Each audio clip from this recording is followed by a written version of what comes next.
Welcome to episode 96 of Talking Mopars and another replay of a Facebook live stream that I recorded on Friday night. It was impromptu, and I thought it would be fun to just open up the lines and see who would join me on the show. And lo and behold, I had a couple longtime listeners join me on the show, so big shout out to Trevor and Sean for joining me on the live stream. It was a lot of fun. We had some buddies in the chat, and we had a great time talking Mopars. So without further ado, if you are a Mopar enthusiast, then you are in the right place. Don't go anywhere. You're tuned into the best Mopar enthusiast-driven podcast on planet Earth, and I am your host, Chris Albrecht, better known as the Mopar Hunter, and this is Talking Mopars Live.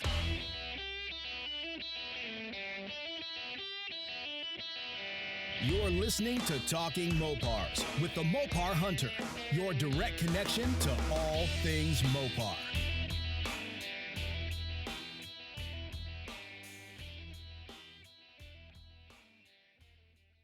We are live on Facebook once again. This is an impromptu, no agenda live stream podcast. So we'll see what happens. I've got some stuff I can talk about, and I did want to go on eBay and take a look and see what kind of cars are on eBay. So if anybody joins me on the show, that would be cool. And I'm going to post a link in the chat to join me live if you feel like coming on the show. If you have a phone or a webcam, some headphones or some earbuds, you can join me on the show and we can talk Mopars. It's a pretty laid back show tonight. I will post that link right now. So the link is in the chat. What's up, Hunter? And we're just hanging out, folks. I actually have eBay Motors pulled up right now just to see what's out on the market. I do have a listener message from my website. Sometimes I get messages that filter in through my website because my website also has basically a voicemail box where you can leave me a voice message. So not only can you call 209-28 Mopar to hear yourself on the show, but you can also just visit talkingmopars.com. And you can also join my mailing list there. I have not sent anything out in the mailing list, but it is growing. I didn't realize people were subscribing to it. So I got to start putting out a newsletter or something.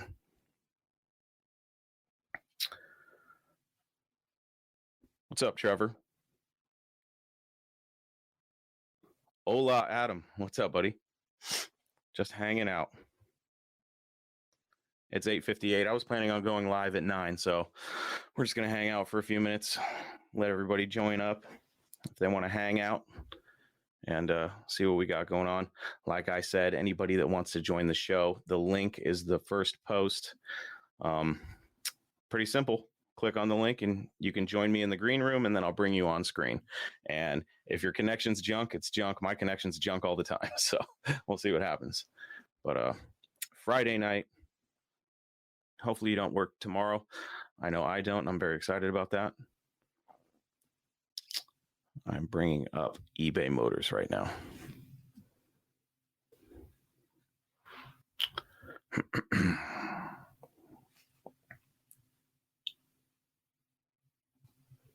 Okay, I'm going to attempt to share my screen here.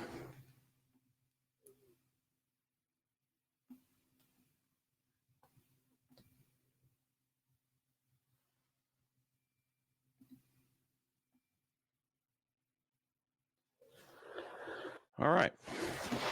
And we got eBay Motors up. Corey in the chat says, looking for my 73 Rally Challenger I sold back in the 90s. Man, that'll be likely a tough one to find, dude. Have you done the basic searches and stuff? Like if I was missing a car and, you know, something that I sold a long time ago, my first search would be for the color, the year, and the make and model of the car in Google and see what pictures pop up. You never know. You know, you may see a car that looks exactly like yours and be like, oh, that one looks exactly like it. Click on it and find out that, hey, it's your old car. You never know. You know, it's worth a shot. But here we are on eBay. Let's take a look at some Plymouths. All right, see if you can see the screen. I'm not the biggest fan of the auctions. I do like the buy it nows. So let's take a look at some buy it nows. Corey says, yep, done it. Did any results come from that, dude? Where were you? Where did you sell the car? Where are you from? And some details about the car. You never know who's going to watch this.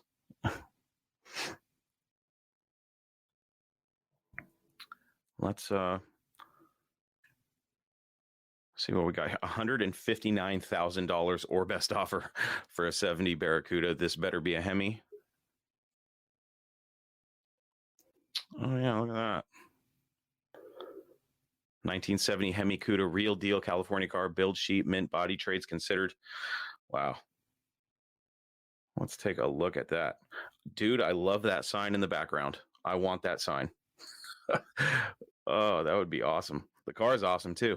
And we have Trevor in the chat. Trevor, give me a second here, buddy. Let me jump over here.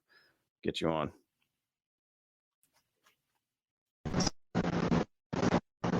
What's up, Chris? How you doing, buddy? What's up, man? Oh, it's another beautiful night. I got to pick up my mom from the airport at like 4:30, but I can't miss one of these shows. They're a highlight of my Friday. Oh, man, thanks. I appreciate it. So you're up late tonight, huh? I'm kind of thinking about it. Like, do I just stay up and chug a bunch of monsters, or do I just wait until I have the PDA, I hear you. I'm actually, I'm flying out. I don't know if you heard, but I'm heading over to the, a couple car shows. I'm going to Muscle Cars at the Strip in Las Vegas, September 10th and 11th. And then the weekend after that, I'm going to Holly Mo Party down in Kentucky. So it's going to be a busy September for me. So I understand about those late night flights and stuff like that, because I've been trying to work them around my schedule. I feel this is going a lot better than last time, because like back in April I tried to join, but it was so choppy I couldn't understand any of you, and you couldn't understand me. Yeah, that was a rough one, dude. I'm glad you jumped on. With these live streams, it's like, you can never rely on the connections just because it's the internet. You know what I mean? So we try to do as best we can. Absolutely. Well, I guess I better tell you about my Mopars. Get it going. I have a 77 Ram Charger that it's getting a 440 eventually. You know how that goes. Sure. I've got a 79 D100 slant six that my buddy I bought it from claims he never changed the oil in the 4 years he owned it. But those slant sixes, those are just insane. They make no power, but they go better, Yeah, some people have cranked them up a little bit. They turbocharge them and stuff like that. So, I mean, it is possible to get some power out of them. But it depends on how much you want to spend. When I had my little 76, it was like, $600 to get a header for it. And I thought that was just absolutely ridiculous. Seriously, huh? Yeah. But they respond well to turbos, from what I've heard. Yeah, man. They sound like a racer. Like I watched a few videos on them, and they sound like this really mean, like American style racer. And they'll do 9 seconds in the quarter. It's amazing. Yeah, I thought I heard about a few of them that were really, really fast. I don't know much about them, but I know that there's some slant sixes out there that are pretty fast. Well, I'm actually thinking of taking the 360 out of my Ram Charger and just slapping it with my D100, so I have more under the big block in my Ram Charger. It's like it runs, and it's a really easy swap. I just got to find a 4-speed, get the 3 on the tree, Yeah, that might be that might be a little rough. I don't know how easy those are to find, dude. I can't recall the last time I saw one, but. Well, Wildcat Auto Wrecking is actually like an hour from my house, and I love just walking through there. I don't know if you've ever been there, but it's just a Mopar guy's dream. I mean, there's nothing like all the good muscle cars are gone, but there's wagons, sure. There's trucks, there's vans. I mean, they have everything, and what I've heard is it's going up for sale, so I think I have to go there soon before they sell it now. Yeah, I've actually been making plans to go down there. And I really want to get down there before they sell it.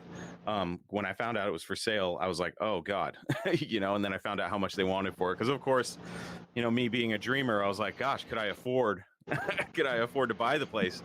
But it's not like it's not like Steven's Performance where there's a bunch of, Chargers and B bodies and E bodies and stuff. So it is one of those cool places though. Locally, at least we have Mopar Wrecking Yard. I haven't been there though, and I want to go. They're actually they have a 66 Coronet there in might rob parts off because a buddy of mine sold me a 66 Coronet for what was it, $2,500, and it's like my friend's dad was like, "Oh, just buy one that's rust free," because it's admittedly rusty, like all of them are. And I was telling him, like, I understand what you're saying, but you have guys that are twice my age with 10 times my money going, I will buy any Coronet, any Charger, any Belvedere, GTX, name it, for the price you're asking. So I really don't have that option, because it's like as soon as I have the money, some guy who has way more time and resources than me has already taken it, Yeah, sure. I get that, man. I feel that pain. That happens to me all the time. But I've strategically started a special account so that if something crazy comes up, I have the cash at my disposal to buy it. So I'm just waiting in the wings, you know what I mean? But it's going to take me a while to build up those funds. But there's been so many cars that I've had to lose out on because I didn't have the cash at the time that it's about time I get my stuff together and be ready so I don't have to get ready. You know what I mean? Well, I think it was, what was it? Johnny Mopar was talking about the ring of project, right? I love that concept, I think it went like, ring one, the stuff you'll never get rid of, the stuff you'll always keep no matter where you end up in life. This ring two is the stuff you'll really don't want to sell, but if somebody offers you enough money, you'll get rid of it. And I'm working on getting into like the ring 3 or 4, but it's so hard because I know I'm not going to find another one of what I have. Yeah, it's easy for a guy like Johnny to have a circle because his ring, he's got so many cars that he has a few different rings that he can choose from. Myself, I have 2. If I wanted to get rid of something, it would have to be, somebody said I had to get rid of one of my Mopars today. One of the ones that is at my house. I would have to get rid of the van, unfortunately, because the Mr. Norm truck is going nowhere anytime soon. I'll tell you that. You've worked so hard to get a van, though. I've kept up on your van. So you missed out on the big block 440 van. You missed out on a couple others. It's like, man, I'd hate to see it go because you worked so hard to get a van that you actually wanted to invest time into. Yeah, this one, this is definitely the one. Every once in a while, I still have regrets about the 440 van, but that one was just a little bit too far gone. The one that I have now isn't that far gone, and I can still have a good time with it. But what's funny is, I don't know if you were paying attention, but I posted a video of me after I put the headers on that van, and I've been getting roasted because it sounds like complete shit. And I may have a wire hooked up wrong, or a couple wires hooked up wrong, but the thing is before I put the headers on, I did have it running and it did not sound that bad. I think the headers may be accentuating the sound a little bit, but it definitely is out of time. I know that for a fact, but I've been getting roasted in that because everybody's roasting me for starting it with starting fluid and shit. I'm like, give me a break, man. Come on. But it's fun because everybody's an expert online, Oh, I feel that. I'm not one of the guys who just looks at the cars. I actually nerd out on the information. Like, I'm obsessed with that mid-60s Chrysler culture. Like, I love the early, like, 860, 890 Plymouth Belvederes and Dodge Coronets because, I mean, as much as I love the look, they were ugly cars. They weren't the 68 to 70 Chargers, like they were the grandma cars that did 9-second quarters. And I love that balls to the wall Chrysler thing that they did way back when. Yeah, they the early 60s was a very special time for Chrysler. Admittedly, I don't know that much about the early stuff like the Max Wedge era, but I do know that they were badass, and they were taking grandma grocery getters and throwing big blocks in them and letting them rip, and they were pulling off some really cool times. And the super stock, when the super stock era started taking off, that was probably one of my favorite times in the history of Mopars, because it's like, oh, we're off to the races now. And then as you get into the mid late 60s, things were just taking off, which I think is really cool. Well, you go like an A990 to the demons we have now. It's like that's a 9.5 second car that you can daily drive if you had an inkling to. Back then, they technically could drive these race cars on the street, but they were like a bear trap, man. You know, it was all or nothing. The 426 Hemi cars. Yeah. I am just so happy that Dodge is still kind of living up to that high performance heritage. You know what I mean? They could easily have just said, you know what, screw it. And they could have been working on a bunch, you know, especially with today's day and age, when you talk about the, you know, pollution and global warming and all that kind of stuff. It's interesting that they're still going whole hog and just saying, you know what, let's get as much power out of these things as possible. But they just had that press conference and they said, we've pretty much reached the limit of an internal combustion engine, and that's why they're going electric. How do you feel about the electric stuff? You know, as a car guy, mainly Mopar, but as a car guy, I can't ignore the fact that the electric stuff is actually, it's cool, you know, like the fact that they can get these electric cars to do what they do. I do think that's cool, but the old school guy in me is like, oh, when I gas, I don't have that noise. You know what I mean? Yeah, yeah. I think there's room. I think there's room for both. I don't think that. I don't think it's fair to say that Dodge is going to completely abandon, you know, their heritage. You know, because what got them to the race in the first place was that raw horsepower. You know what I mean? And I think that it is time to embrace what's happening with electric vehicles, but I don't think it's time to just forget about where we've been and where we've come from. So I don't see the muscle cars dying out. I've always said that if at worst case scenario, they might start taxing us a little bit more. You know what I mean? But you look at the times and, oh, hi, Sean, if you can hear us. What's up, Sean? You got us? Can you hear us? Nice. Well, what I was going to say is that, you know, there was a time in like the 70s and 80s when Chrysler, they didn't have any small cars. A guy like me back in the day could really sink their teeth into. Like they had the Aspen and the Cordovas in the late 70s, I think, but in the 80s, they were struggling, you know, like I think it was the Iacocca who brought in the K car, wasn't it? Absolutely. Vans. Yeah, if it wasn't for Iacocca, Chrysler probably would have died. They were going into bankruptcy and all that stuff, and they come out with this K car and then the little caravans. That saved them too. If it wasn't for those, gosh, who knows where Chrysler would be right now. So Lee Iacocca, a guy from Ford, you know what I mean? Yeah, I actually was hit by an 88 Caravan when I was 3.5. Oh yeah. Yeah, my dad ran me over when I fell out of the van, and he obviously felt bad. Yeah. I mean, obviously he felt bad, but I fell out of the car, and you know, even though it was that young, that's an incident you don't forget, you know. So I fell out of the car, I saw the tire go over me. And then my dad runs over and is like, Trevor, speak to me. And I'm like, no. And then I hear him yell, thank God. And, you know, then it was a whole hullabaloo. But they're giving me a bunch of money for it when I get older and wiser with my money. So if you can get away with getting run over like I have, go for it, you know. I don't know if I'm willing to take that risk, but we've got SRT Sean joining us today. What's up, Sean? How's it going, buddy? It's going great. Awesome. It's going great. Long time fan. Oh, thanks, man. Long time Mopar lover. Awesome. Yeah. What do you got? I just got back from the track. My latest car is a 2019 Red Eye. No, oh, nice. Oh, okay. Let's get into this because I've driven Scat Packs. I haven't driven a Hellcat, so I have no basis of comparison. How crazy are these Red Eyes? It's the fastest car I ever drove, and wow. And it is. Let me see if I can do this too.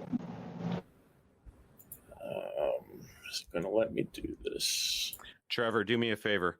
I'm gonna leave you muted, and can you unmute yourself because I'm going to leave you muted. Okay. I'm going to leave you muted when you're not talking. That way we can eliminate some of that static. And then when you want to chime in, if you can hit unmute yourself, you can feel free to unmute yourself when you're ready to talk. All right, buddy? Works for me. Sounds good. So this was just an example run. It's a totally stock red eye. The only thing I did was put tires and that's it, tires and wheels. All right, this is cool. 2150 DA. It was at ACTO. This was an earlier run, but I'm there all the time. It's the first car I ever can just drive to the track, run all night, and drive it home. It's awesome. Wow. What's that chopping away and way next to you? It's an older Camaro. It's like a 69 Camaro or something. 69. Yeah. About to eat his lunch is what he just did. Yeah. Oh man. Car, it really is. Like I was telling. Good Lord. I actually told it.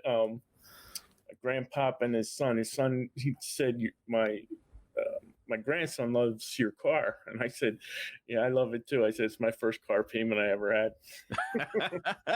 Man, so what's done to your car? I see you got some slicks and some drag radials up front. That's it. That's it. Yeah. You just go up and turn a 10.6. Yeah. Oh God, that's and when the weather gets better, it turns 10/20s. So good God. Yeah, and again, Chris, the best part is just throwing the tires onto my driveway, driving to the track, and running. I really don't have to worry about anything. That's awesome. See, now a lot of people get me confused because they hear me talking, and some people think that I throw shade at modern Mopars. I do not. That is badass. Go to the dealership and buy a 10-second car. How crazy is that? Yeah, and it's absolutely insane. Was that something? Like you can get 797 daily drivable factory warranted horsepower. It's like you couldn't do that back in the late 60s. No, with a warranty. So I think I'll give you a little history. My first car was a 69 Charger, 383, Ooh. rotted floor. And from there it was, that was the 80s. So then I had my dad's Charger 2.2, and we were talking about K cars and and that era. And I saw that there were a couple. I saw the Shelby that you posted up. And then I came back. I guess it was 2005 because I got a rental car from Avis when I was traveling, and they gave me a 2005 Hemi RT wagon, and I fell in love with it. And I kept that, and until the valve retainer dropped in the number 7 cylinder, and dumped all over my driveway. But I just fell in love with that car. There was not a fast wagon around. It was like this big bogey thing, and it would just blast. Awesome. And then I had a Scat Pack. I had a Hellcat. And then this is the one that I said, okay, Dodge is giving me a car with a supercharged Hemi with a warranty. I said, I can't pass that by. I don't know if that's ever going to come around again. I just, with how fast the Hellcats are out of the box, you throw almost another 100 horsepower, 90 horsepower. It's how big of a difference does it make if you compare the Hellcat, since you've owned one, to this bad boy? How big of a difference is it? So I'm a little different in I keep my car stock except for the wheels. So the Charger is more refined, and it's more refined at speed. So above 150 or so, the Charger would just get nice and flat. That was my Hellcat Charger. This is not as refined once you start hitting those numbers. It just, you can tell that the wind adds a bit of resistance to it. Yeah. But in terms of pure speed, this one launches like no other car, especially when you start putting the stickier tires on it, because it's like I don't know if I can adjust the. Oh, I can. All right. So just this when. Like the guy was real nice to take this video because this was one of the ones I wanted to see how much it really squats down in the back and it'll wrinkle too far. Man. God, it's about ready to pull that front end up off the ground. Yeah, except the Mickey Thompson drag radials are the heaviest. These tires are the heaviest tires that they ever created. I would have to get like bias plies, but when it rips out of the hole, it really does. It's just a Now, fun car. when you go drive this thing around, does anybody ever ask you like, "Oh man, look at that, that's cool," or do they just go another modern Challenger? All the time, and they like the color because it's like a throwback color. It's like a destroyer gray with the red interior, and it's full weight.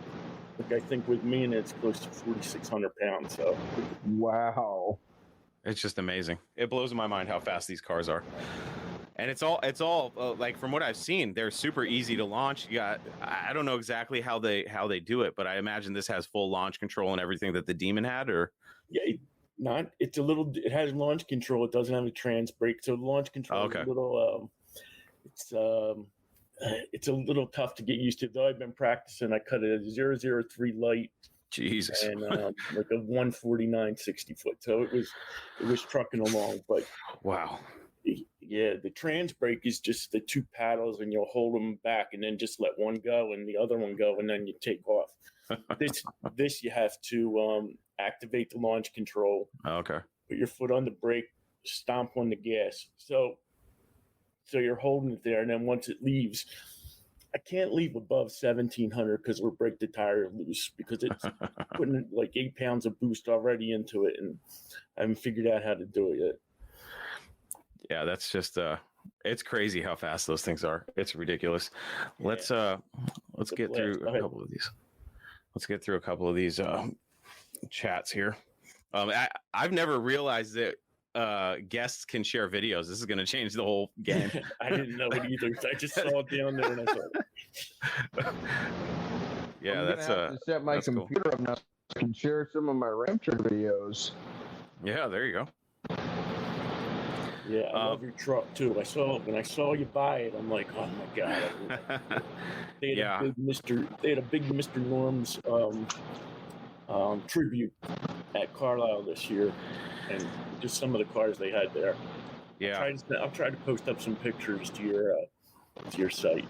Yeah, that would be cool. A couple of people asked me if I could get the truck out to Carlisle, and as much as I wanted to, I was just like, it's not possible unless somebody wanted to help me arrange shipping for it. There's no way in hell I was driving it out there, but I wish it could.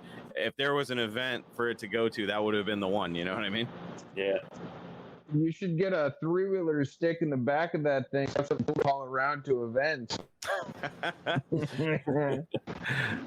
That'd be pretty cool. I've got a few of them. That's why I want to put a V8 in the D100 because I want something with power to haul my other death trap in, you know? Yeah. That's those things, you know, I just recently took a little spin in my buddy's side-by-side. And the thing is, those things are ridiculous. I've always been a little scared of the 3-wheelers and the quads because if I get hurt, I'm screwed. But in the cage, you know, of a side-by-side, it's like, just do whatever the hell you want. You might roll it, but you got a cage to protect you. That's so true, but I never liked them because it's like a lot of the guys who operate the side-by-sides out on the dunes where they're not very considerate of everybody else out there because you gotta think I got no protection when I'm out there. Yeah. Those guys have a cage, belts. yeah, Most of the time they're drinking because who's going to stop that in case of bruise, you know? yeah, And they'll take you out in a hurry. Like it happens more Wow. often than you think. At least once a big event down here in Oregon that somebody gets flighted because again a side comes ripping up the hill, not paying attention, and they'll take you out. So you always got to be careful. And another thing, when you're out there, the roots those things leave. Oh, it's a painful experience at like UV takeover. It'll take you out in a hurry. Yeah, that's crazy. My buddy's actually down at Dune Fest right now with his side-by-side. He just bought one. And I guess he wrecked out on the trail and had a head-on collision with another guy. So he's in the ER right now. It's just a nightmare. I guess the side-by-side's totaled. I was like, see, you know, that's why I stay my ass inside in this chair and I podcast. That's why I do this. Come on, Chris, take a chance. You already have that badass truck. Go do some burnouts. Take it to Brickman. All right, Corey was telling us earlier about a Challenger that he let go, and he said it was sold in Anacortes, Washington. It was Emerald Forest Green, 344 barrel auto. I'll keep my eyes peeled, but gosh, when did he say he got rid of that thing? And back in the 90s, man. Gosh, I haven't seen one locally. That's a long shot, dude. But if I was you, I would post in all the e-body forums, all the e-body groups on Facebook. Hopefully you have some pictures of the car, share pictures and say, does anybody know the whereabouts of this car? I tried that with my dad's van and no luck. I messaged so many van guys on Instagram because I was like, these guys have some reach. Maybe the van's pretty recognizable, but from what I understand, when my uncle sold it to some kid up in Bellingham, the kid ended up wrecking it. Now, I don't know how bad it was wrecked, if it got totaled out or what, but no luck in finding my dad's van, because if I found that thing, that would be insane. I know exactly how you feel there. There's a few trucks that I regret selling to this day, and my first truck ever, an 81 Suzu Pup diesel. I had it from 11 to 14. I wound up sticking that thing. And my grandpa's just like, you can keep it. Nobody else drives it. And I had 80 acres to go play around on. I'd punch holes in the radiator. I'd jump this thing. I'd beat every panel on that truck. But it never died. It made all 60 horsepower. But 11 to 14, I didn't need anything. I got in plenty of trouble. And I sold it when I was like 14 for $1,000, and like, man, at 14, $1,000's a lot of money, but I still look for it to this day, and it was rusting, returning to the earth when I got rid of it. So who knows where it ended up, but a man can dream that I'll find it someday, you know. Yeah, definitely. You know, those little mini trucks, man, those Dodge D50s, I know they're Mitsubishis basically, but these guys that are putting big blocks in them, man, those things are insane. Oh, they spin tires at idle. There's like so much weight in the front of those things, you know. Yeah, they're so insane. I'm surprised no one swapped I'm sure someone has, but I haven't seen one yet. A modern Hemi in one. One of these days, I'd like to swap a 26 Hemi into my Ram Charger. That would be cool. I've never seen it done, and a lot of the older guys are like, "Why would you want a 426 Hemi? They work better at our times." And I'm like, "Well, that's what Mopar's always been to me, making a big block sing, because they last so much longer than any other big block." But they're twice the price. That's why I haven't gotten around to building a 440 yet, because with what I want to do to it, a big block stroker, the prices get up there, you know. Yeah. As far as the Hemis and the Ram Chargers go, man, the guy Aaron from Horsepower Northwest, I don't know if you've seen that trail duster, but it is amazing. That trail duster is badass. We were the only two tin grill trucks at the Puyallup show, so it was really cool to see his with the Hellcat swap in it. It was awesome. Oh, that sounds like a great time. I just, one of these days, I always say that I'm going to get to my projects. I'm getting them slowly. You know, you got to focus on one so that you have enough time to dump into the other. You know how it is. Oh, yeah, definitely. I'm just glad I'm in a place right now where I have something I can enjoy in the Mr. Norm truck, at least for the summer.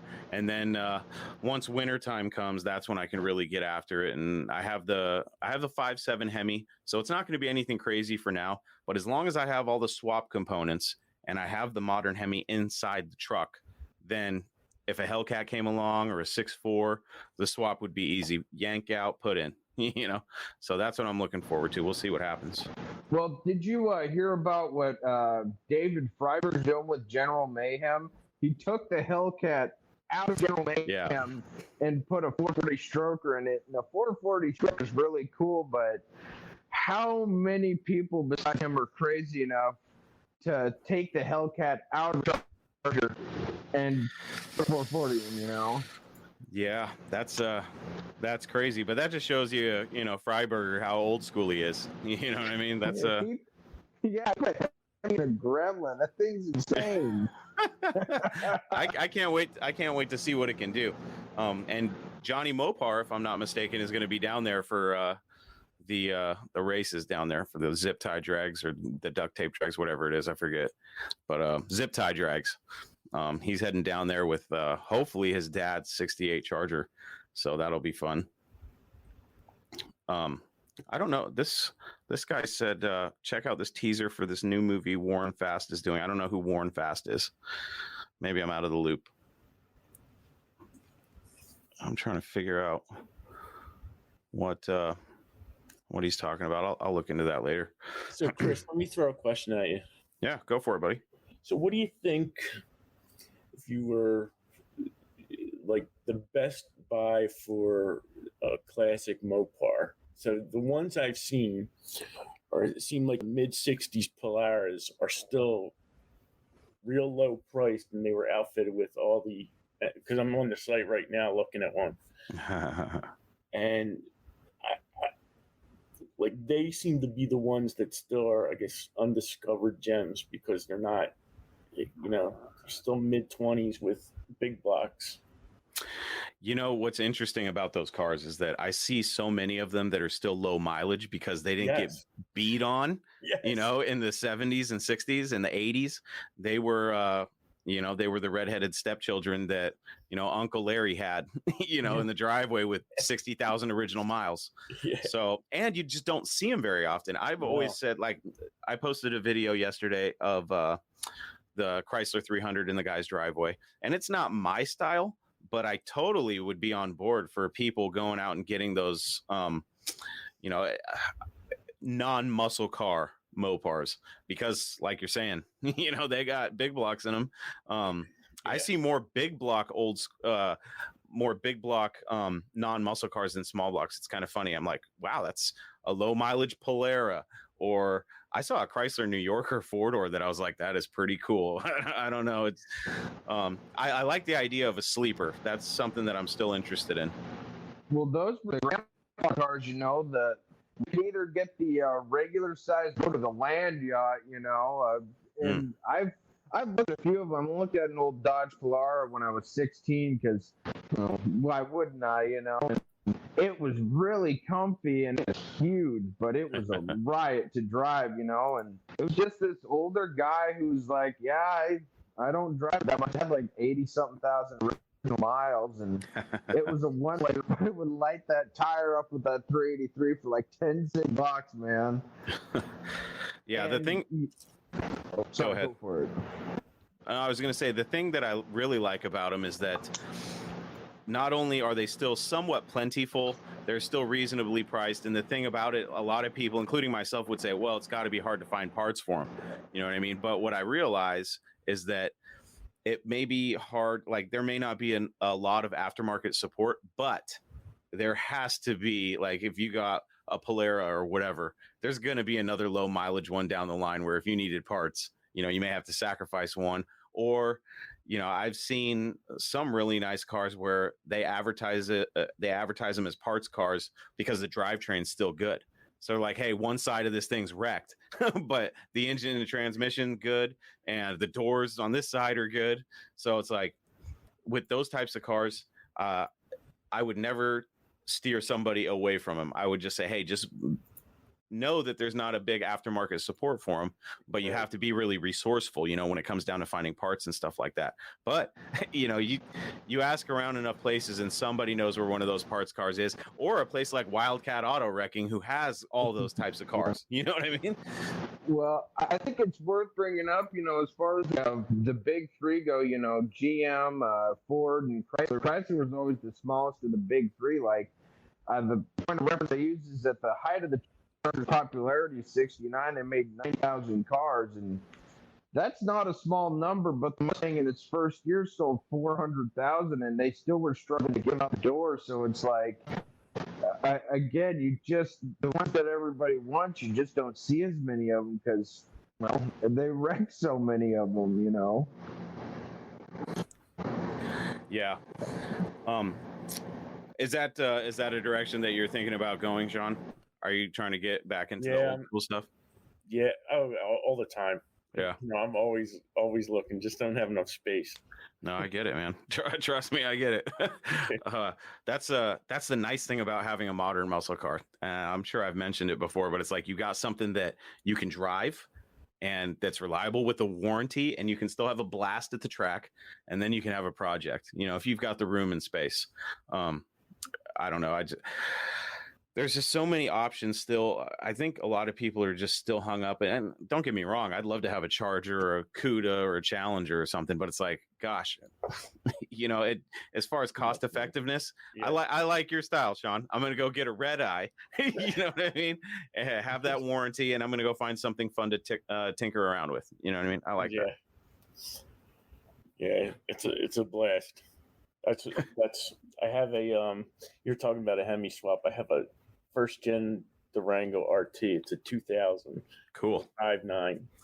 And it's always in the back of my mind to do, because I know the gentleman, I forget the name of, it was one of the guys that you had on before about doing the Hemi. I think it's called Hemi Swap or Swap the World. DIY Hemi, Blake Anderman. He's actually in the chat right now. What's up, Blake? Yeah, that's the man. Yeah, I love the look of that first gen Durango. Like, I know Carroll Shelby had his hands in one. Yes. And I always thought, God, put a Hellcat engine that or 6.4 or even 5.7. It's just, they're cool, man. When those Durango RTs came out, the all-wheel drive 360, my buddy's dad bought one brand new. The thing was badass. Yeah, I remember seeing it. I was like, "Whoa, it's leather and like suede on the interior." It was super nice for the year. I was like, "Gosh, this is crazy," and it sounded so good. Yep. You know what I mean? It's like, damn, those 360s, man. I love those engines. I can pull stumps with them. It gets 8 miles to the gallon. That's my thing. And it's got 235,000 miles on it, so it's like, but it doesn't give me any trouble, so I'm like, I'm saving it. Crazy. Still the original transmission and everything? Everything hasn't been rebuilt? Yep. Wow. No. You take good care of your vehicles. Oh yeah.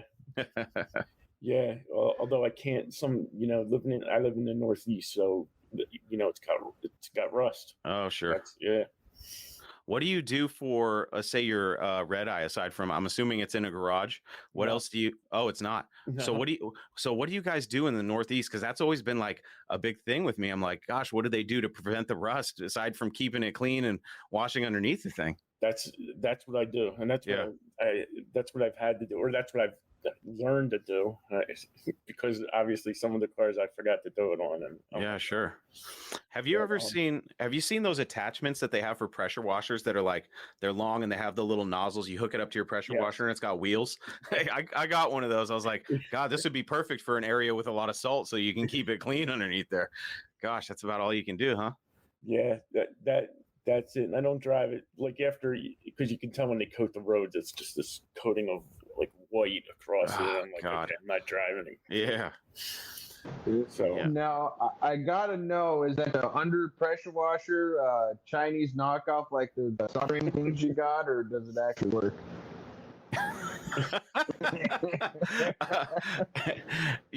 I saw a post the other day about those little soldering butt connectors, and everybody was raving about them. I'm like, I don't know which ones you were using, but the ones I were using were complete dog shit. I tried a mini torch, I tried a heat gun, I tried a lighter, I tried every heat source that I could, and I tried many different ways, and they still wouldn't work for me. I don't know if it was just the brand that I bought. I don't know if they were just laced with COVID or something because they came directly from China, but they were pieces of crap. Now,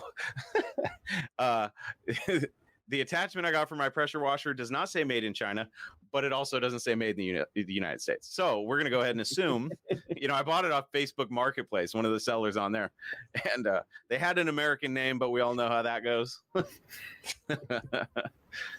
Like Bob with technical support. I'm like, Bob, are you in India? He goes, I am. I say, okay. I like it when they're like, hello, this is Mark. And I'm like, this is not Mark, okay? Don't lie to me. Hello, this is Lewis. How many? I'm gonna get canceled for this podcast. They're gonna be like, "Oh, he was making fun of." Not making fun. It was real life interaction with. It is real life. God. Irvin, this is funny. He says if Dodge makes an electric e-muscle vehicle and it has an app that makes it sound like a Hemi powered one, I don't know how I'm gonna feel about that. That would be pretty funny. Blake, what's up, Blake? I think I'm all in on the if the specs that Tim K put out are correct, I think that'll be my next one. I'm not trading the red eye, but see, and I don't mind that at all. Now, it would be strange if you were like, I'm getting rid of the red eye. You know what I mean? But you have to understand. I mean, you just bought a 10-second car from the showroom floor. Dodge is not going to release an electric car that wouldn't blow its doors off because it's trying to beat out Tesla, because that's the thing that Tesla's always had. Oh, Dodge, that's cute. you got a 9-second car. That's cute, Dodge. Because they're so friggin' fast. Everyone that I've talked to that's driven one of those Teslas says it's a whole nother world, a whole another level of speed. I saw one run, not this past Friday, Friday before. It's amazing. Just no sound, but it's like. Yeah, that's the biggest problem. As car guys, we love the sound. Yeah. So it's like, I can't live with just a nice stereo. I have to have the sound of an engine. But if my car back home in the garage had an engine with a nice sound, then I wouldn't mind tearing up the streets in a 1,000 horsepower all-wheel drive Dodge e-muscle car. I don't have a problem with that at all. I actually got to drive a Tesla. My cousin has a Tesla Model S with the ludicrous mode option. In 2.9 seconds, 0 to 60, I mean, you have no noise, but you're getting thrown back in your seat, and you're at 60 before you can blink a few times. It was amazing. And Elon did all these weird things to make it like easier on you as your car's charged. It was in the car, you have nothing to grab onto. That was strange, but it has this big like TV screen in front of you, so when you're waiting in traffic or charging your car, it has Mario Kart on this thing. And your car's not doing anything, but you don't use a remote or anything. You use the pedal and the steering wheel in your car to play the game. And it gives you like resistance in the wheel. You feel the car shake. It is strange. That scares the living hell out of me. Like, hey, we don't need to play video games in the cars. You know what I mean? Oh, my God. That scares the hell out of me. It's bad enough, like, I drive a garbage truck for a living, so I see from above what people do in their cars when they're driving down the street, and it's unbelievable. Like, I've seen people full on driving with their knees and, like, just waiting until they hear the brrr of the lane, and then they pay attention for a second, straighten out, and go right back to what they were doing. I've seen... I live outside of Seattle. One time I was a kid, and my dad and I were driving on the freeway, and I look over, and there's this maniac with drumsticks just beating his dash and the steering wheel, and I'm like, he's driving with his legs. I was like, Dad, look at this. And my dad, he said, oh, fucking idiot, something. But I was just like, wow, only in Seattle. I've never seen it anywhere else in the country because I've been all over the country driving trucks. I've seen some funny things, but the guy with the drums is playing the invisible drums with 2 drumsticks. I was just like, what the hell are we doing here? So, yeah. And then the women with makeup and stuff, that's always fun when they've got their nose right up in the rear view mirror. And I'm like, how in the hell you are about to, I don't know. It's insane. People are crazy. People are nuts. I see Bud Mack talks about that Dakota RT Hellcat swap. I followed that channel from when he first did that. It's Boosted Motorsports. It's amazing build. If you ever want to watch that. Yeah. Yeah. So thanks to Bud for mentioning that. It was at Carlisle too. You said Boosted Motorsports? Boosted Motorsports on YouTube. Yeah. I'll have to write that down. I always take notes during this show because I always forget stuff. Yeah, he does. He's got a bunch of Mopars in his, I guess, in his garage. He's got a Ram, a Viper, and then this Dakota, this Hellcat swap Dakota. But it's really an amazing little truck. It's like, I love the Dakota RTs too. God, me too. Those early 2000 RT trucks and SUVs are some of my favorites. Me You know, too. God, they made great sport trucks. I would love to find a little. I worked with a guy when I was detailing cars that had it had to have been like it was one of the first ones. It was black with the red graphics, but it was a little single cab. Guy, he had a little Flowmaster on it or something. It sounded just badass, and I was Oh, like, no God, I kidding. want that truck. Gosh. Yeah. That was one of the ones I was looking for too, but you just can't find them. No, Can't find it's them cheap. no. I think the cheapest ones I've found are like in the $4,000 range, but they have the extended cab. I personally would go for the standard cab. Me too. Yeah. I think Darryl Shelby did the RTs in the late 80s, didn't he? The 18 Dakotas. He did the Shelby Dakotas in the late 80s, Yeah, which it was had the little bareback. 318s. Yep. Yeah. Fast accelerating pickup in the world back then, you know, and they got that out of a little 318 in the Dakota. That was cool, man. It's funny because everybody in the 80s and 90s, everybody was V8 swapping the S10s, you know, putting little 350 small blocks in them. Meanwhile, Dodge is over there like, hey, we've had a 318 in our Dakotas for a while. Hey, you know, gosh, it's just funny what Chrysler has done throughout the years when they've like, you know, they at least, you know, pun intended, they put in a valiant effort. You know what I mean? Even during the 80s, the front wheel drive turbo cars, it's like they were trying. They were really trying. They said, okay, we have to be good on this gas stuff, front wheel drive. What can we do to make it faster? And that 2.2 engine, I got to dive deep into that because the more I read about it, the more I realize that it's an engineering masterpiece as far as that time period and, you know, how reliable those cars were. As far as once you got into the, you know, you put a good head gasket and stuff on them, they were really good cars. I can't wait to start. I have a few of them. I just need to start digging into them, but they're on the back burner. Let's see what Irvin says. He says, hey, Chris, short update on me and my Charger. Today, I finally had my first day of training at AutoZone. It literally took a month and a week for me to get cleared, apparently. As for my 5.7, changed the head gaskets and the crank cam sensor.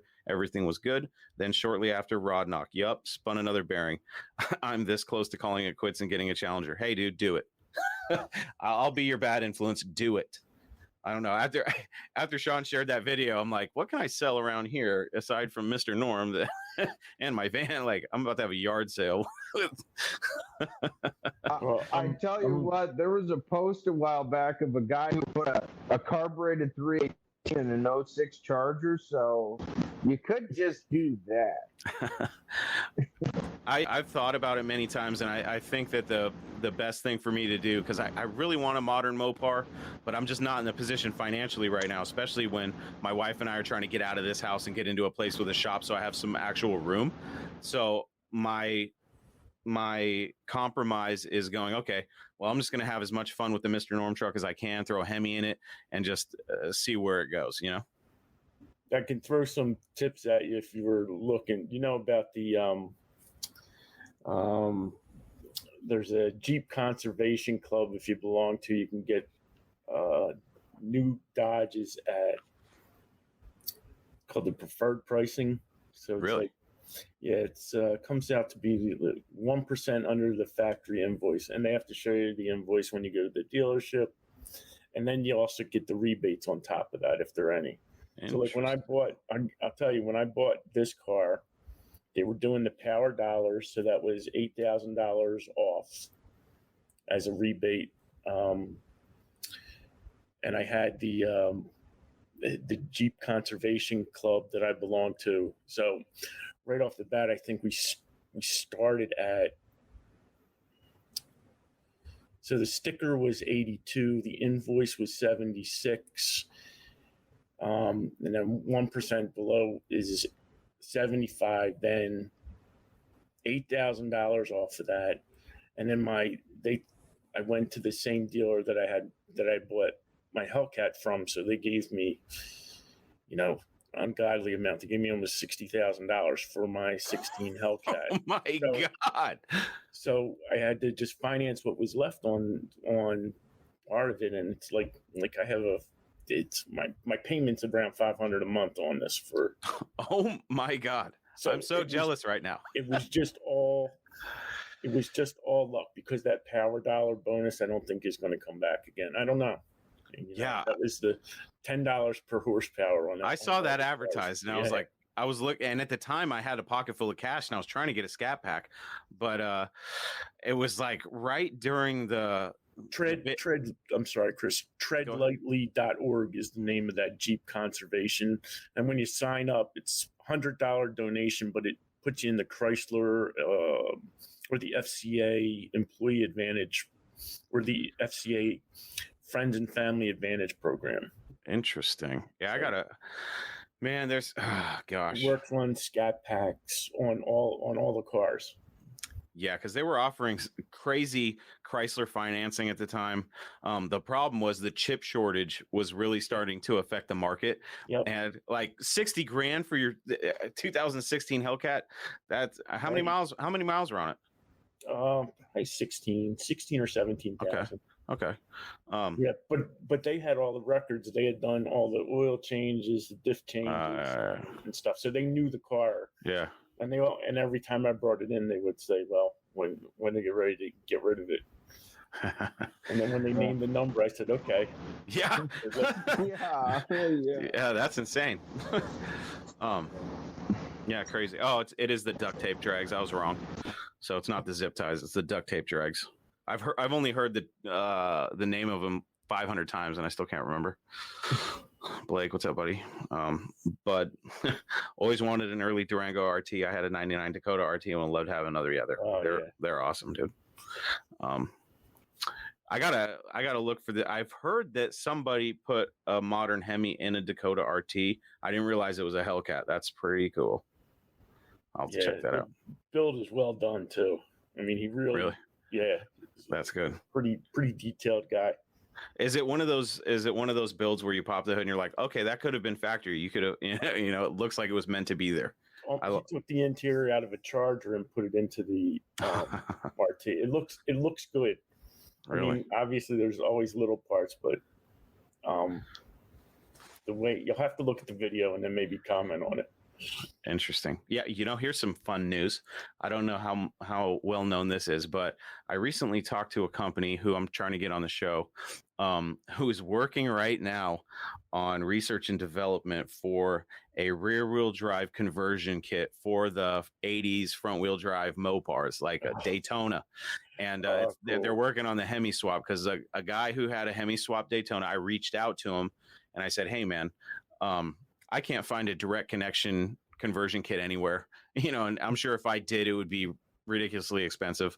What did it take for you to do the swap? And he basically said, I basically sold my plans to this company and now they're working on it. And it had been months since I had even thought about it. And I reached out to that company. I said, hey, I've got a couple Daytonas laying around, and the thought had crossed my mind because I do have an extra Hemi. I was like, God, it sure would be fun to, and my dad and I kick around this idea all the time, is just take one of the ones that is just sitting, and it'll probably be sitting for a while, and just experiment with it and throw a Hemi in it.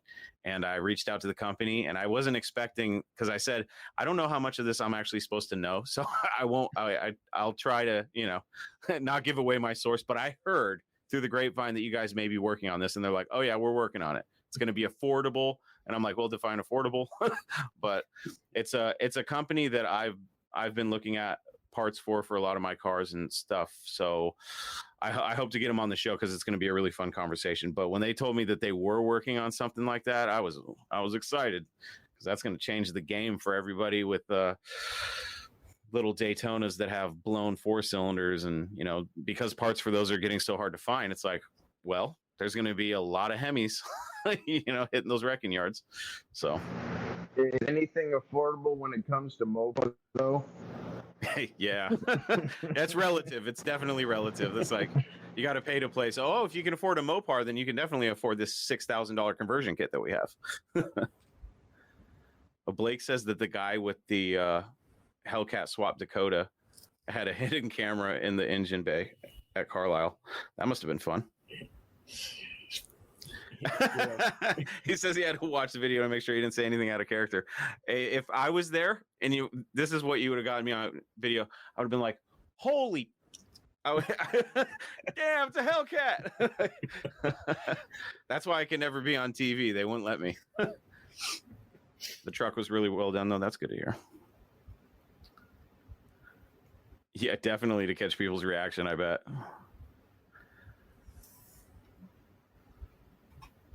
Bud had the club cab. I do like that. That purple color is pretty cool. I like the black ones. For the Durangos though, that Carroll Shelby Durango, man. Woo! There was one, I don't know if it was built by Carroll Shelby, but recently, within the past couple of years, there was a burgundy with white stripes Durango that looked like it had the Shelby kit on it. And there was a picture of it with the hood popped and had a Kenny Bell supercharger on it. And it was just completely oxidized and just, it looked ratty as shit for $700. And I was like, I got to just buy that thing just to have it because I'm an asshole. I called him up. He's like, oh, yeah, it's been gone for weeks. And I was like, well, then take it offline. So you don't get my hopes up for nothing, dude. Yeah, that's real big for me too, is the fact that, oh man, I found this really good deal. Like, yeah, I need those parts for my RAM charger or whatever. It's like, oh, sorry, I sold that last week. It's like, well, you could have done something about it, you know. There's on OfferUp. I like to surf OfferUp. It's been my hidden treasure trove. Some of the best deals I've gotten on little parts and stuff have been from OfferUp. And this guy had a set of Buddy bucket seats out of like a Little Red Express or a Warlock, and I wanted them for the Mr. Norm truck, and he wanted $700 for them. And I've sent him probably like 10 or 20 messages like, "Hey man, I'm serious. Got the cash," and no response. So I gave up. But, you know, Craigslist has actually become a somewhat decent resource because the people posting their tank after they started to charge you $5 a pop for a bunch of vehicles. But you find the guys who are really serious about selling vehicles, you'll find a lot of decent stuff there because prices are usually okay because nobody takes a look there and you're like, oh, cool, there's this deal that nobody else is getting at. Yeah, the thing with Craigslist is I got really pissed when they started charging to sell your car on there. That really pissed me off because it really affected what I do because a lot of people stopped posting their stuff.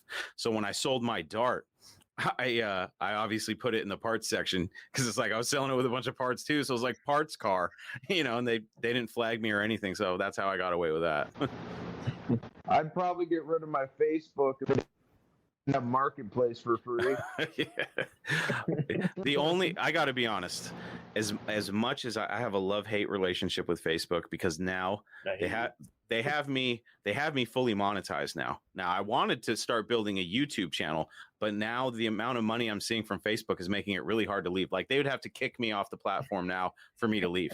So now I'm stuck in between a rock and a hard place. Like for all the BS and drama, if I say the wrong thing, they could pull the plug on me and I'd lose everything. So I'm steadily building the content and downloading it all so that I have it so that if something does happen, I can take it elsewhere. But I'm going to start building the YouTube channel too, because I wanted to do one platform at a time. And so far I've got Facebook down and the videos are taking off. That Shelby video, I mean, over 500,000 people, at least on Creator Studio, which is where Facebook has all their stuff for someone like me who's a content creator. You can look at all the analytics, and that video sent my page into the stratosphere for reach. I think this month I hit like 2.7 million people saw all my stuff. So I was just like, oh my God. And this is great for me to shop to potential sponsors in the future if I wanted to say, okay, here are the numbers, because a lot of people in the sponsor world, and this is where I'll end because this is really boring for people. They're like, how many downloads do you get? And I'm like, well, I mean, thousands, but it's a lot more than just downloads, because it's not like TV and radio, and they keep trying to put it in that box. And it's like, no, it's not like that at all. I hear from people that, like Blake with DIY Hemi, for example, I get some messages where people are like, hey, thanks for, talking to Blake and getting his information out there, because they use it as a resource, so, and then the guys in Australia, lots of people from Australia and other parts of the world that thank me for doing the podcast because they've heard of all these companies that they wouldn't have heard of if it wasn't for the podcast. So I try to use that kind of pull with some sponsors because I don't really want to promote anything I don't believe in. I've had a couple in my back pocket that I have affiliate relationships with where I could advertise their stuff, link it up, and if somebody bought something, I get a little kickback. But I want to buy their products first, test them, because I'm not trying to promote anything that I don't believe in. Like I had a deal with Escort radar detectors, and they're like, "What products do you want us to send you?" So I picked all the best stuff. Like I was like, "Send me everything," because I don't believe in radar detectors. So I was like, "Send me everything you got, and I'll put them to the test." And they said, "Oh, well, we're out of stock on all that stuff." And I was like, well, then what am I selling? I was like, what are we doing here, guys? So I dropped them just because it wasn't going to work out. Because it's like, oh, I'm going to tell people to buy the stuff that you guys don't even have in stock. You know what I mean? But there's a company that makes car covers that I'm talking with right now, and I have an affiliate relationship with them, but I don't have one of their covers yet, and I can't. In good conscience, I can't sell anything to my people without testing it myself first. So I've got something in the works, and they got a lot of different ones. I need a cover for my van and my truck, so we'll see what they send me. Well, I remember when I first heard about you and how grateful I was to have some guy that actually talked about all this stuff I loved and the resources that you told me about. And it was by accident. I was looking up on Spotify, like, okay, let's see what comes up for Mopar. And if you're ever looking for a great Mopar song, look up Motor Billy. They have a fantastic song called Mopar Car. And yes, I know that song. I love that song. Yeah. And I was looking it up, and I'm like, okay, there's this, and that's a talking Mopars. That sounds interesting, you know. And that was August of 2020, and the first episode started off real interesting. It was about a guy who crushed the Charger 500, and that was a hard video to watch. And you roasted the guy, and I'm like, this guy is cool. He talked about all the stuff I want to hear about. So I just binged all the way up to episode 69. And that was like 2-3 straight weeks of just nothing but talking about work, 10-hour days. That's awesome, man. Yeah, that my wife heard the first episode, and she was so critical of everything I said. She's like, I can't believe you called that guy a douchebag 17 times or whatever. And I was like, hey, I speak my mind.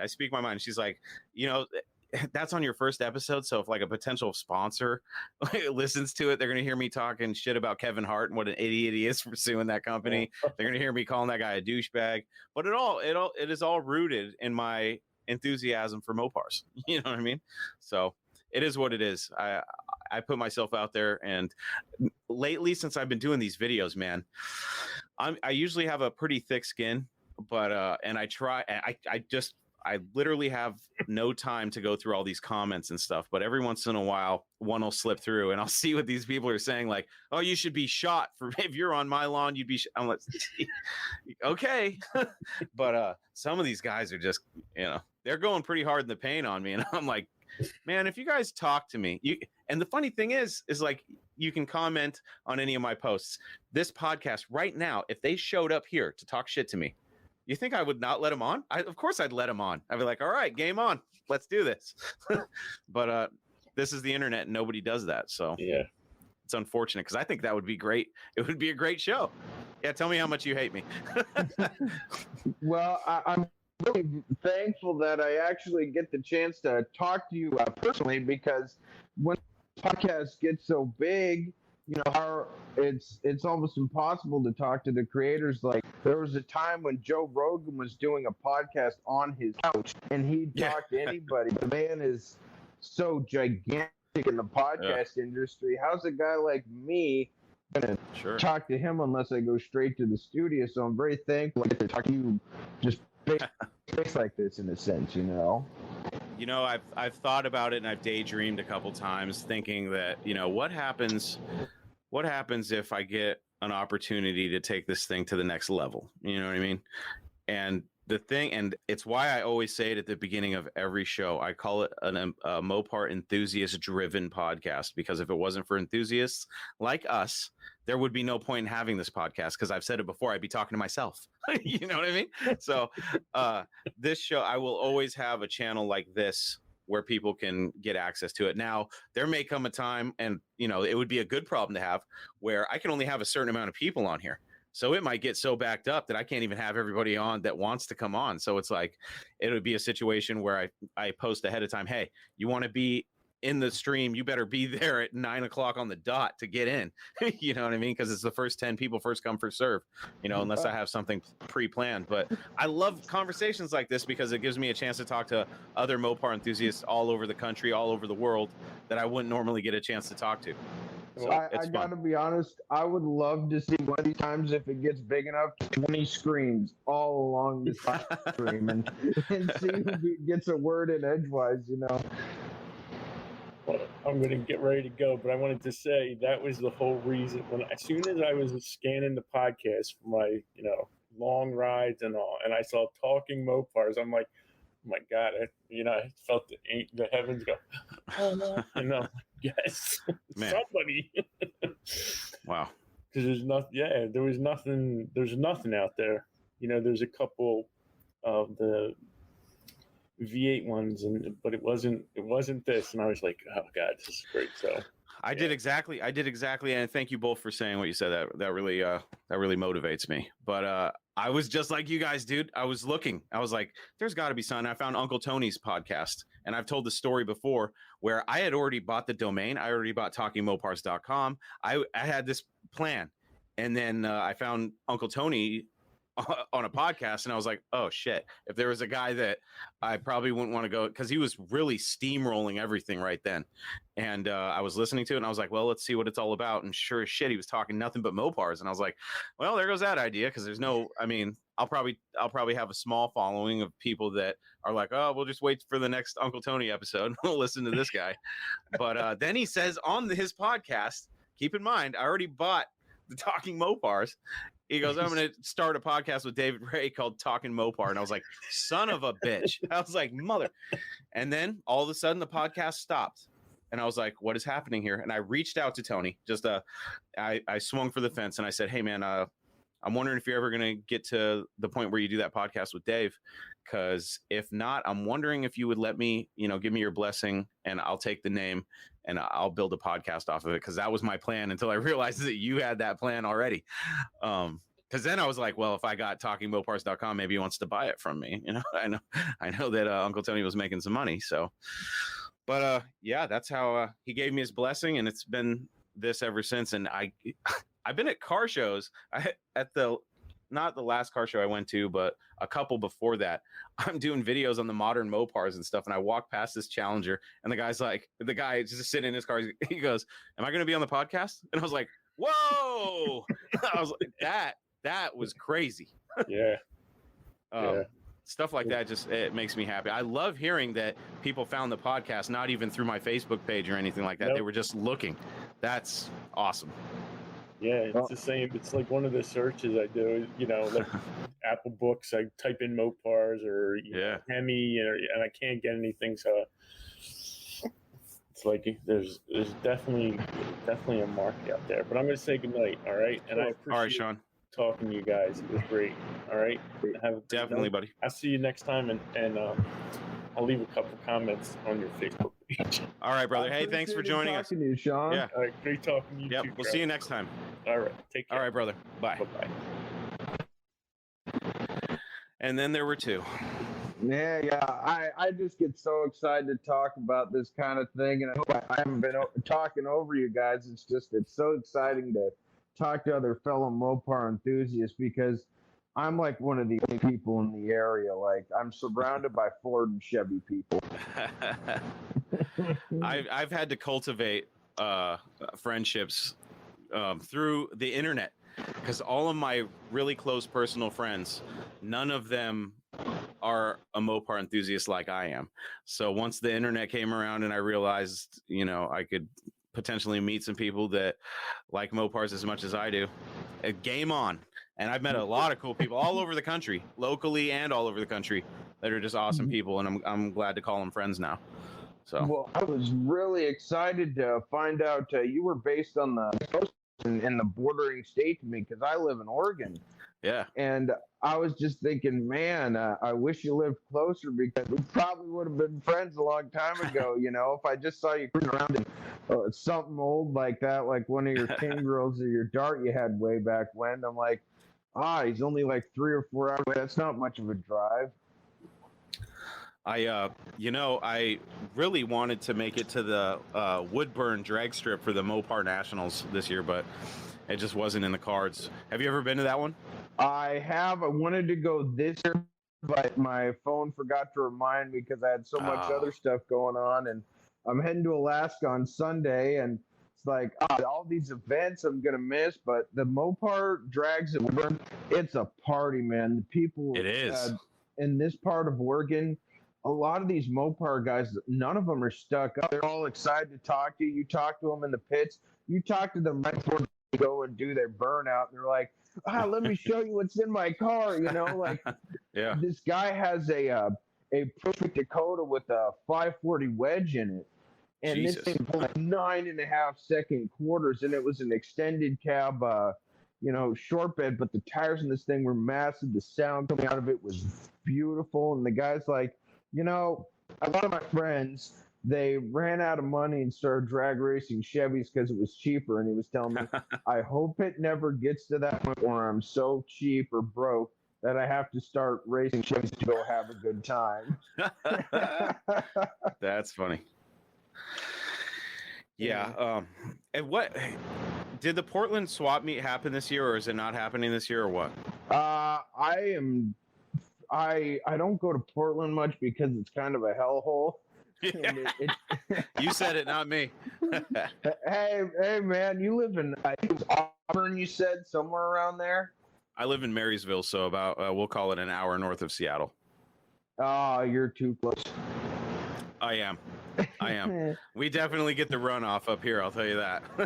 Well, the problem is with Portland, kind of just brush over it, the riots and the management and the homelessness and everything, and COVID, unspecified virus of unknown origin.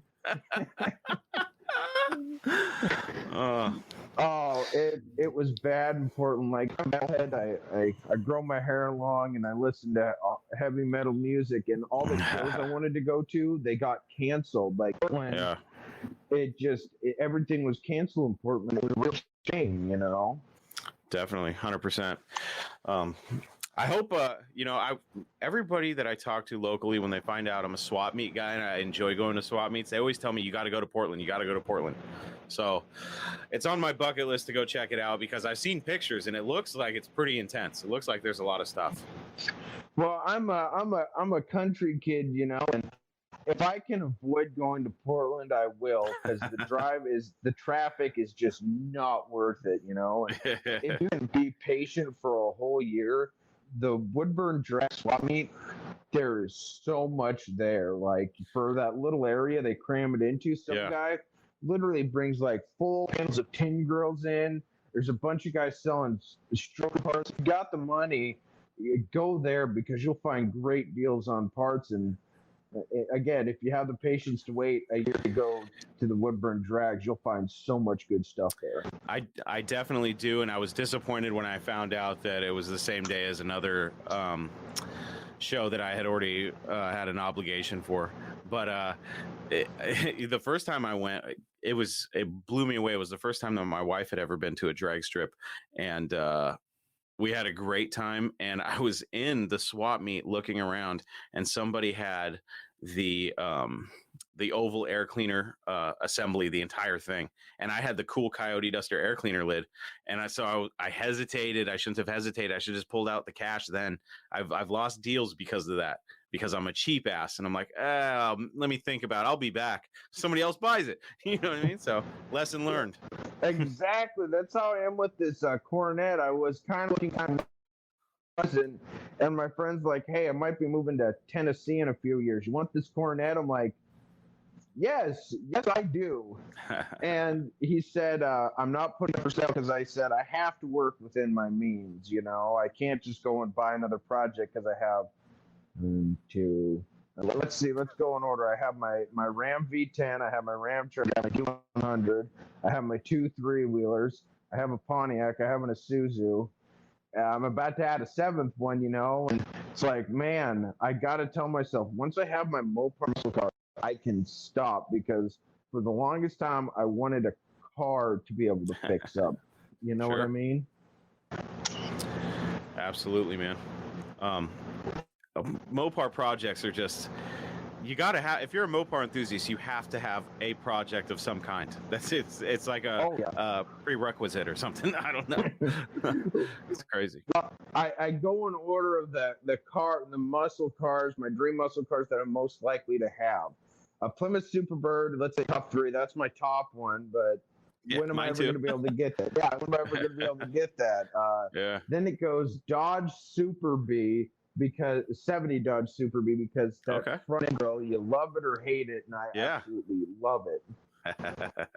And then it gets to 66 or 67 Coronet. Now I see a lot of guys build the 67s, but not a lot of 66s, and I think it's because the 67s have a big headlight grill, don't they? Yes. I I'm gonna think have that's what it is. yeah, I'll have to do some research on that one. I'm getting tired, and I am sweating in this room right now. It's so hot. I've been looking at the chat, seeing, and I've been looking at the numbers for the viewers. It looks like we're dying down, so it must be getting late. Yeah, it's past 10 o'clock. We'll probably shut her down here in a minute. Let's run through this chat really quick and see what we got. Let's see here. Irvin says that he'd pay to see that. He's probably talking about me having people on the show to talk shit to me. Being able to have a legitimate debate and not giving that person the opportunity to just ignore you and not bother reading your comment and continuing their live debate will definitely put people in their place.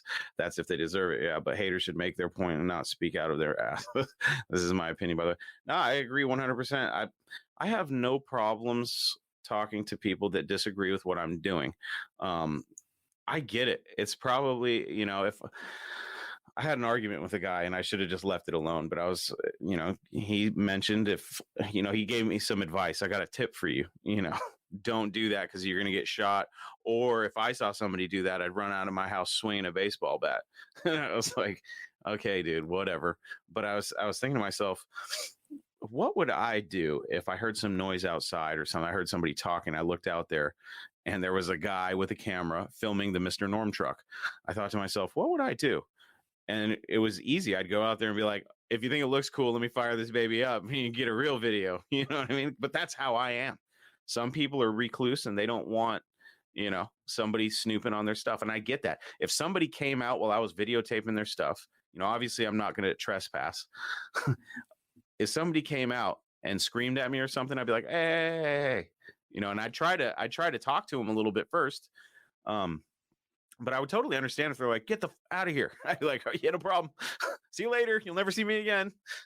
Meanwhile, I go to the store and I buy a drone and I'm flying the drone over their property. Like, you're technically not on their property. Technically, just flying above. Well, that's exactly how I'm like. I have an 85 250R ATC, an 80s Legend, and if somebody just saw it sitting out in my driveway and they're want to come see it, I'll be like, you want me to do some wheelies up and down the street? I will. Yeah. There's the thing is that I know of a lot of Mopars around here. Of course, there's not so many that I can sustain just going and, videotape. I'll probably have maybe 20 of them. And then I'll have to go out and really get on the grind and find some of these. And actually, I won't say the resource just because I don't want people to know the secret, but there's a little resource of a guy who's taken a lot of, it'll be really easy to find out who it is. A guy takes a lot of pictures of cars sitting on the street locally. And the thing I've been able to do with a couple of them is look at the picture and go, I think I might know where that is. Or there's like a little partial street sign and then maybe a house number. And since my job, I have to read addresses. So if I get a house number and a partial street name or street number, it's over. I'll find the house. There's only so many cross streets in certain cities. So there's definitely more cars for me to go find. Absolutely. That's how I found a lot of my deals. Either they come to me or I pestered the hell out of somebody. Hey, you got this? Hey, you want to sell it? And once or twice I've been cursed, but most of the time they're like, okay, here's my selling price. And I'm like, okay, let me go get the cash. And, that's how you got to do it. When you're working with a budget, it's like, okay, something will come to me, or I'll have to pester somebody to get this. I actually, this is going to sound really shitty of me, but I'm going to admit it right here. I was thinking to myself, what could get me in the door for some of these more sought after Mopars that I know of, that it would be, it's not a situation where I could just go walk onto the property. You know what I mean? You'd have to like get your way in. And God, I'm going to sound like a POS for doing this. I actually looked up prop money for like movies, and I found stacks of like $10,000 bands of real looking cash. So I was like, what if I got those? And like, I'm on the property and I'm like, hey, look at this fat wad of cash. They'd probably be a little bit curious. Now, of course, if they said, oh, let me see that to make sure it's real. Nobody ever says that. When I was walking around with $20,000 cash in my pocket looking for a car to buy, I had cash on me every day at work. I'm not shitting you. I went to work with thousands of dollars in my pocket. When I every door I walked up to, and I said, hey, I'm serious here, and I pulled out a wad of cash, nobody ever asked, hey, let me see that to make sure it's real. You know what I mean? Yeah, they're just like, oh shit, yeah, I got that car. Unfortunately, it never worked out to my advantage. There was a couple where I was like, these are going to be low enough price where I should be able to buy these no problem, and it never worked out. I feel you there. Like just the friends I've made with this hobby and going out and about and trying to find things. It's like you give somebody money and they tend to be nice to you. Yeah. The big problem with me, and I understand what some of these guys are saying, like, oh, don't get shot.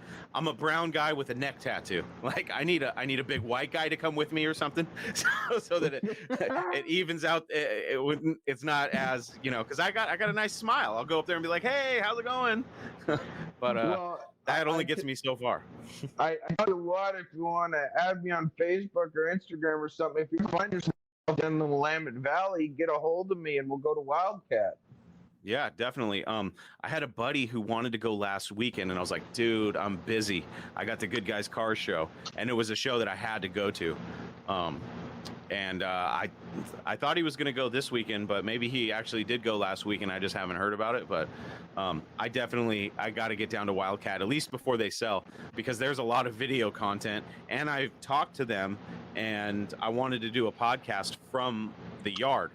So we'll see what happens.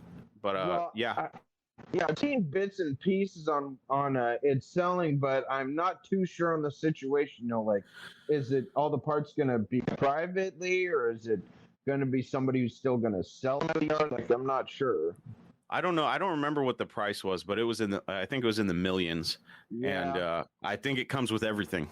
For millions, man, if I could get a loan on that, like, aside from me personally not wanting to live in that part of Oregon, I think I'm Texas bound, dude. I'm trying to get out of here.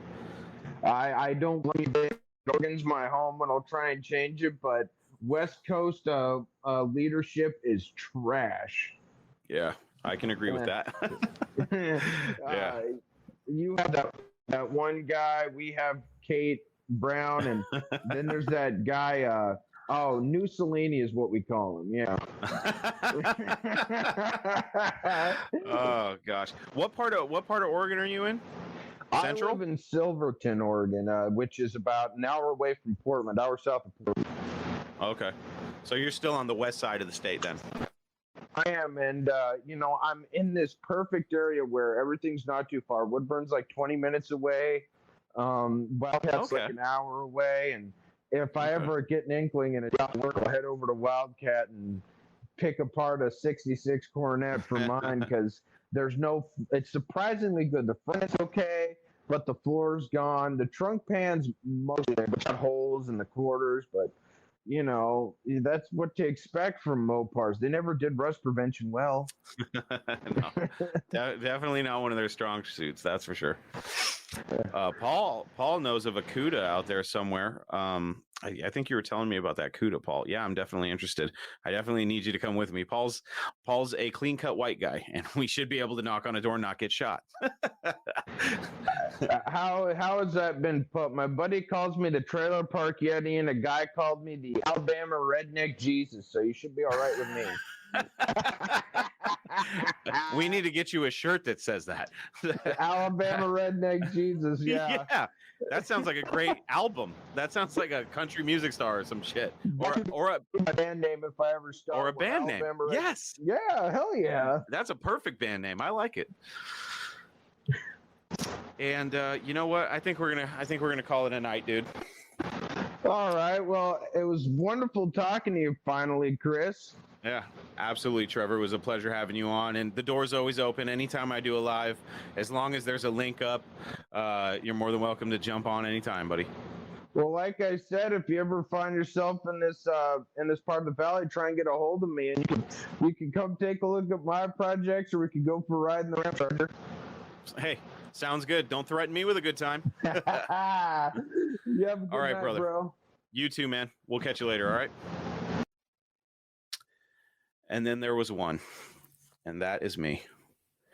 Folks, thank you for joining me tonight. Thank you to Trevor and Sean for joining me on screen. Thanks to everybody in the chat. All my buddies joined us tonight. A couple were missing, but some of them, like my friend Big Block, is doing his own podcast right now, which you can find wherever you get your podcasts. It's a Mad Fro Monroe on Big Block's Garage podcast. Great podcast.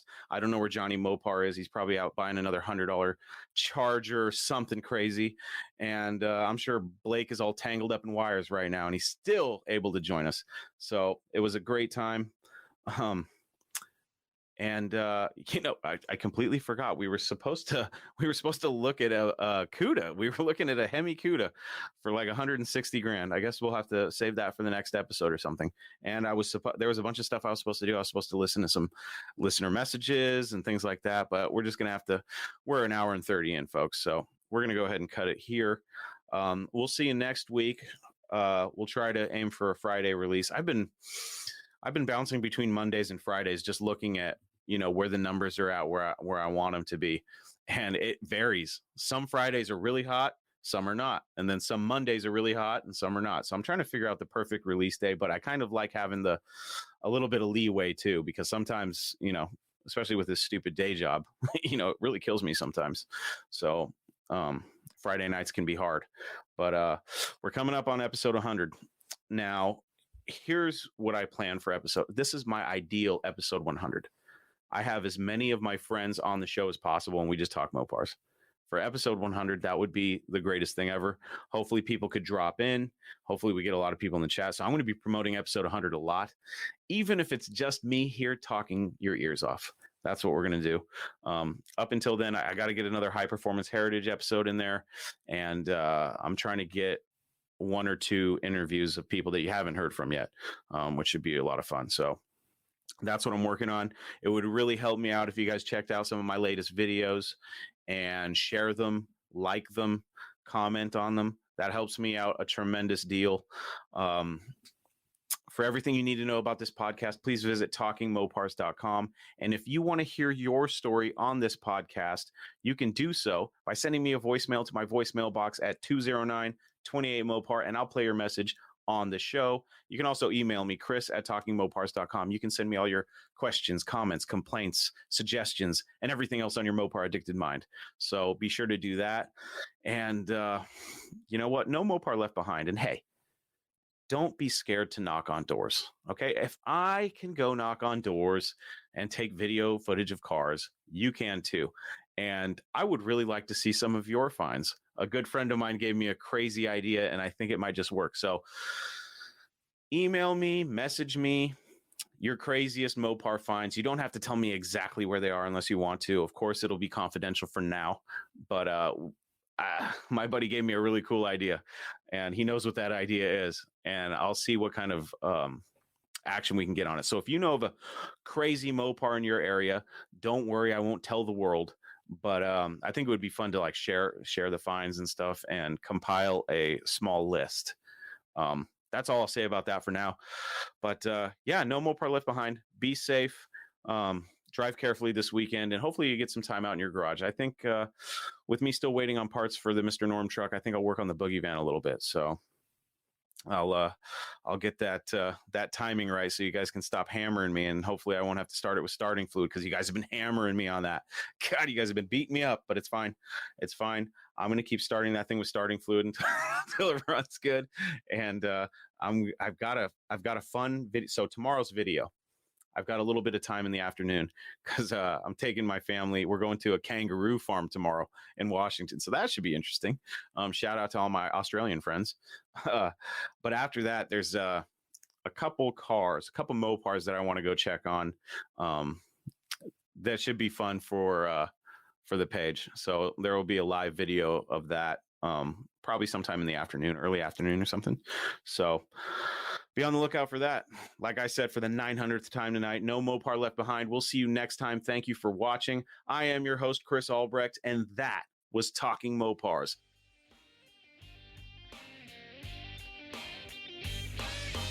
Thank you for listening to Talking Mopars, your direct connection to all things Mopar. Until next time, remember, no Mopar left behind.